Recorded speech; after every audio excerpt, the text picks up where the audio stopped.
बानू,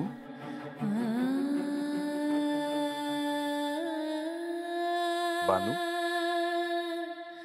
अशी अस्वस्थ का दिसते आहेस? वय देवा. बानू, काय झालं? तुला सारी बाटाबद्दल काही समजून घ्यायचं आहे का?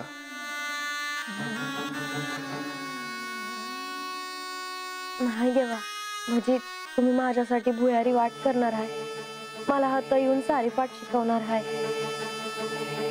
पर मला त्याचं नाही विचारायचं काही. मग मग काय विचारायचे आहे? अशी अचानक अस्वस्थ का? सांग बानू, तुझ्या मनात जे काही असेल ते स्पष्टपणे सांग. होय देवा, या जेजुरीत असून भी चंपाषष्ठीच्या उत्सवासाठी तुमचं दर्शन घ्यायला गडावर नाही येऊ शकणार.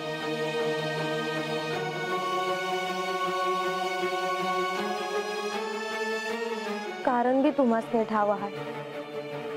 मला गडाची पायरी नाही चढता येणार, मला त्याची नाही आवडणार नाही आलेली.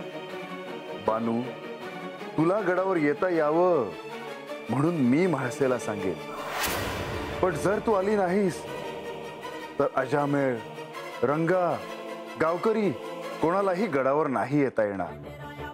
त्याच लय वाईट वाटतं आहे बघा मला. त्यांना बी तुमचं दर्शन मिळायचं नाही.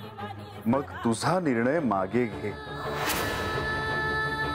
कसं घेऊ मागत तुम्हीच सांगा देवा. एवढा मोठा उत्सव आहे, उगा माझ्या पायी आनंदावर इर्जन नग. बानू, मी तुला संदेश पाठवीन. उगा माझ्या पायी तुम्हासनी त्रास नग देवा. मी हातनच तुमचं दर्शन घेईन. बानू, चंपाषष्ठीच्या या शुभ प्रसंगी तुला माझे दर्शन घेता येईल.